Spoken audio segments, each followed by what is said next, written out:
Genesis chapter 39. Joseph's temptation.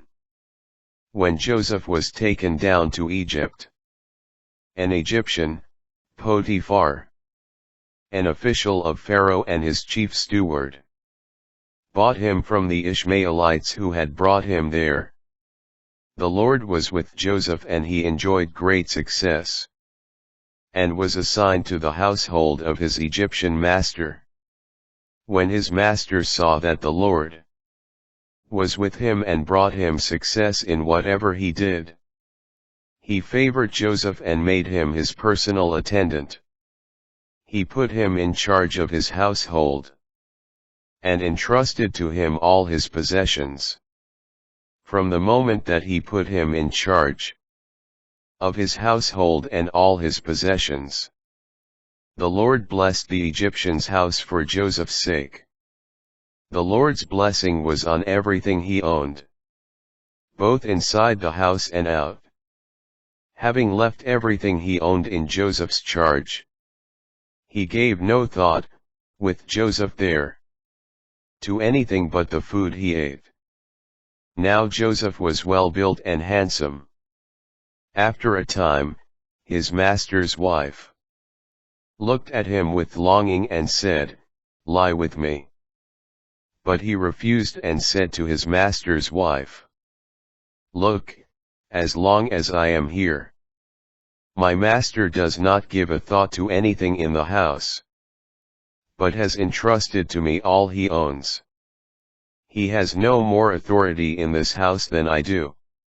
He has withheld from me nothing but you, since you are his wife. How, then, could I do this great wrong and sin against God?" Although she spoke to him day after day, he would not agree to lie with her, or even be near her. One such day, when Joseph came into the house to do his work, and none of the household servants were then in the house, she laid hold of him by his cloak, saying, "Lie with me." But leaving the cloak in her hand, he escaped and ran outside. When she saw that he had left his cloak in her hand as he escaped outside, she cried out to her household servants and told them, "Look, my husband has brought us a Hebrew man to mock us. He came in here to lie with me, but I cried out loudly. When he heard me scream, he left his cloak beside me and escaped and ran outside." She kept the cloak with her until his master came home. Then she told him the same story. "The Hebrew slave whom you brought us came to me to amuse himself at my expense.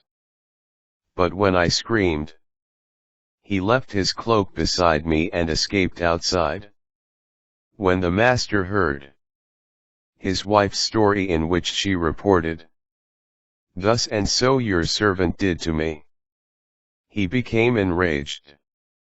Joseph's master seized him and put him into the jail, where the king's prisoners were confined. And there he sat, in jail.